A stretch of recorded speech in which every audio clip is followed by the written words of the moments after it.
একবারের কথা, গ্রামে একটা ঘুড়ি বানানোওয়ালা থাকতো।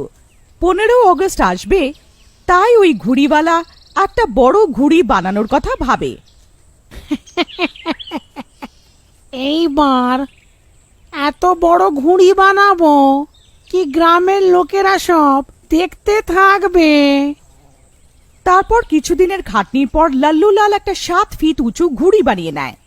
আরে বাহ বাহ বাহ বাহ বাহ শেষ পর্যন্ত আমি এত বড় ঘুড়ি বানিয়েই নিলাম। এখন আমি একে কোনোদিনও বেচবো না। আমি একে সব সময় নিজের দোকানেই সাজিয়ে রাখবো। তারপর অনেকগুলো ঘুড়ি বানানোর পর লাল্লুলাল একদিন ওগুলো ওর দোকানে বেচতে লাগলো। আরে ঘুড়ি নিয়ে নাও, ঘুড়ি, ছোট ঘুড়ি, বড় ঘুড়ি, 1 টাকায় একটা ঘুড়ি, তাড়াতাড়ি এসো, তাড়াতাড়ি এসো, ঘুড়ি ঘুড়ি ঘুড়ি নিয়ে নাও। তারপর দেখতেই দেখতে ওর অনেকগুলো ঘুড়ি বিক্রি হয়ে যায়। তারপর 3 জন যাত্রী ওর দোকানে আসে। ওরা সবাই ওর বড় ঘুড়িকে দেখে চমকে যায়। আরে লাল্লু ভাই, ওই ছোট ঘুড়িটা ছাড়ো, ওই বড়ওয়ালা ঘুড়িটা কততে দেবে সেটা বলো। আরে না না দাদা, ওই বড় ঘুড়িটা বেচার জন্য নয় গো, ওইটা তো আমি নিজেই 15 অগস্টে ওড়াবো। তারপর মুন্নার অনেক বলার পরেও লাল্লুলাল ওকে ঘুড়ি দেয় না, আর মুন্নার রাগে ওখান থেকে চলে যায়। তারপর রাত হওয়াতে ওই 3 বন্ধু ওর দোকানে ঢুকে পড়ে আর ওই ঘুড়ি চুরি করে ফেলে। এই ঘুড়িটাকে শুধু আমি ওড়াবো। তারপর পরের দিন 3 বন্ধু মিলে একটা মাঠে ওই ঘুড়িকে ওড়ানো তৈরি করতে থাকে। আরে উস্তাদ, এই ঘুড়ি তো সত্যি অনেক বড়। আমার তো মনে হচ্ছে এই ঘুড়ির সাথে সাথে আমিও হাওয়াতে উঠতে পারবো। রকি ভাই, এই ধারণা কিন্তু ভুল নয়। এই ঘুড়ি নিজের সাথে একটা লোককে ওড়াতে পারে। তখনই ওখান থেকে একটা মেয়ে পার হচ্ছিল। আও আমার রানী, কোথায় যাচ্ছ? এই, তোর এত সাহস? দাঁড়া, তোকে এক্ষুনি বলছি। তারপর নীলম মুন্নাকে এক জোর থাপ্পড় মারে। মুন্না রেগে যায়। তোর এত সাহস, আমাকে মারছিস? দাঁড়া, তোকে এক্ষুনি দেখাচ্ছি। তারপর সেই 3 জন নীলমকে ধরে ফেলে। ওস্তাদ, আমি তো বলছি একে ঘুড়ির সাথে বেঁধে হাওয়াতে উড়িয়ে দিই, মজা এসে যাবে। তারপর ওরা 3 জন মিলে নীলমকে ওই ঘুড়ির সাথে বেঁধে দেয়। আরে হতভাগা, এটা কি করছো? আমার প্রাণ নিতে চাও কি? আরে মরে গেলাম রে।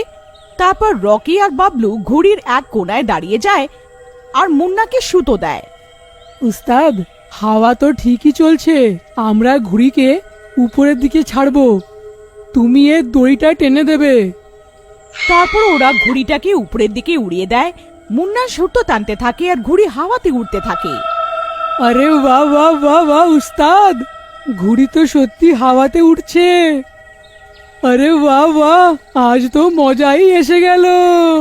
আরে মরে গেলাম রে, আমাকে কেউ বাঁচাও, বাঁচাও। আরে হতভাগা, আমাকে নিচে নামাও। এই ভগবান, আমি কোথায় এসে ফেসে গেলাম? কি আমার রামপিয়ারি, উপরে পরিবেশটা কেমন আছে? মজা আসছে না? ওখানে আরো কিছু লোক ঘুড়ি ওড়াচ্ছিল। আরে মনোজ, ওই দেখ, কত বড় ঘুড়ি হাওয়াতে উড়ছে। চল, একে কাটার চেষ্টা করি। তখনই মনোজ নিজের ঘুড়ি মুন্নার বড় ঘুড়ির দিকে আনতে থাকে। আরে উস্তাদ, ওই দেখো, একটা ঘুড়ি আমাদের ঘুড়িকে কাটতে আসছে। আমাদের নিজের ঘুড়িকে বাঁচাতে হবে। যদি ঘুড়ি কেটে যায় তো নীলমের কি হবে? আরে হতভাগা, আমার ঘুড়ি কাটার নেই। কিন্তু মনোজ মুন্নার কথা না শুনে ওর পেছনে উড়িয়ে দেয়। আরে মরে গেলাম রে। উস্তাদ, দড়িটা টানো, আমাদের ঘুড়িটা যেন কেটে না যায়, না হলে কিন্তু বিপদ হয়ে যাবে। আরে হতভাগা, তাড়াতাড়ি সুতোটাকে টান, আজকে কেটে গেলে আমি আর বাঁচবো না।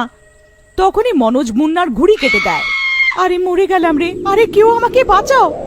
তখনই ঘুড়ি জোরে নিচে আসতে থাকে আর জোরে মাটিতে ধাম করে পড়ে আর জোরে চিল্লানোর আওয়াজ আসে। ওরা 3 জন অনেক ভয় পেয়ে যায়।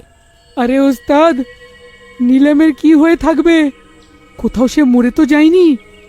তারপর 3 জন দৌড়ে যায় আর কিছুক্ষণ ওখানে পৌঁছে যায়। ওখানে পৌঁছে নীলম ঘুড়িতে বাঁধা দেখে। ওর মাথা দিয়ে রক্ত বইতে থাকে আর ওর নিঃশ্বাস বন্ধ হয়ে গিয়ে থাকে।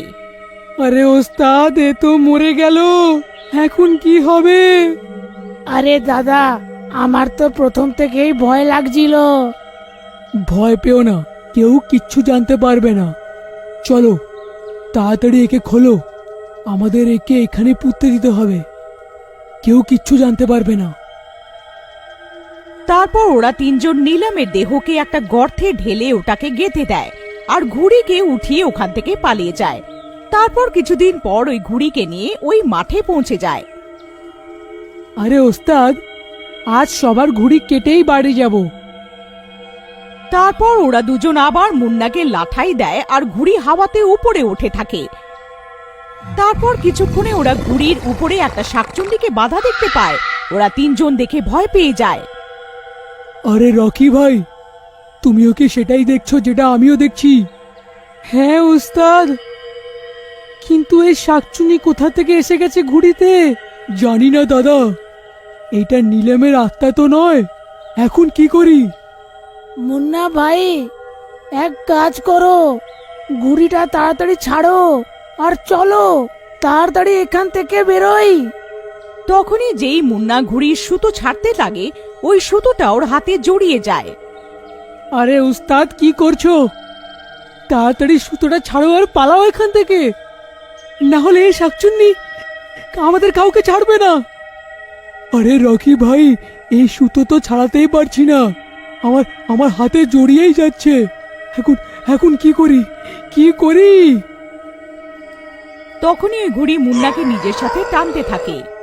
আরে আরে আরে আমার সাহায্য করো, এই এই ঘুড়ি তো আমাকে নিজের সাথে টানছে। আহ আহ আহ তারপর মুন্নার সাহায্য করার জন্য রকি আর বাবলু দুজনকে ধরে ফেলে আর তিনজন টেনে চলে যায়।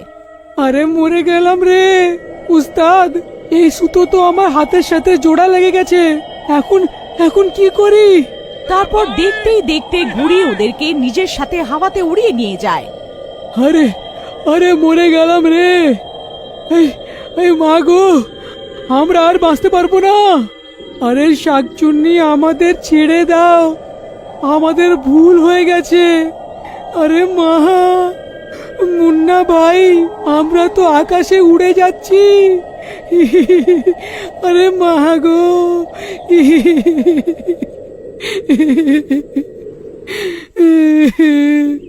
নীলম, নীলম, আমাদের ক্ষমা করে দাও, আমাদের ভুল হয়ে গেছে। তোমাকে ক্ষমা করে দেব?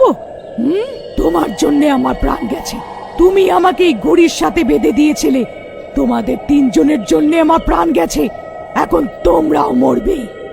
আরে ওস্তাদ, এখন কি করি? যদি এখান থেকে নিচে পড়ি তো আমরা বাঁচবো না।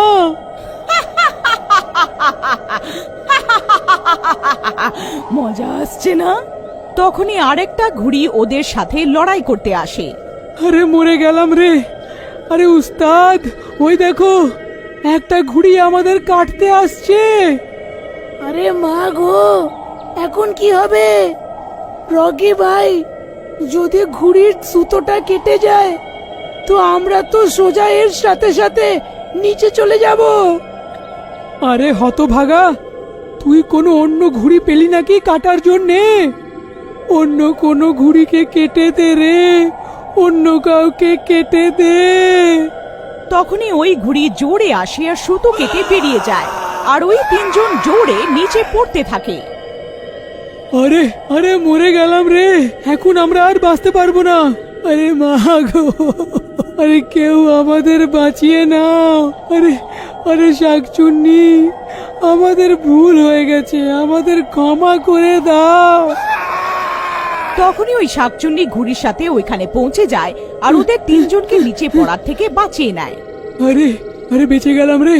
রকি ভাই, এই আমাদের বাঁচিয়ে নিল। শাকচুন্নি, আপনার অনেক অনেক ধন্যবাদ।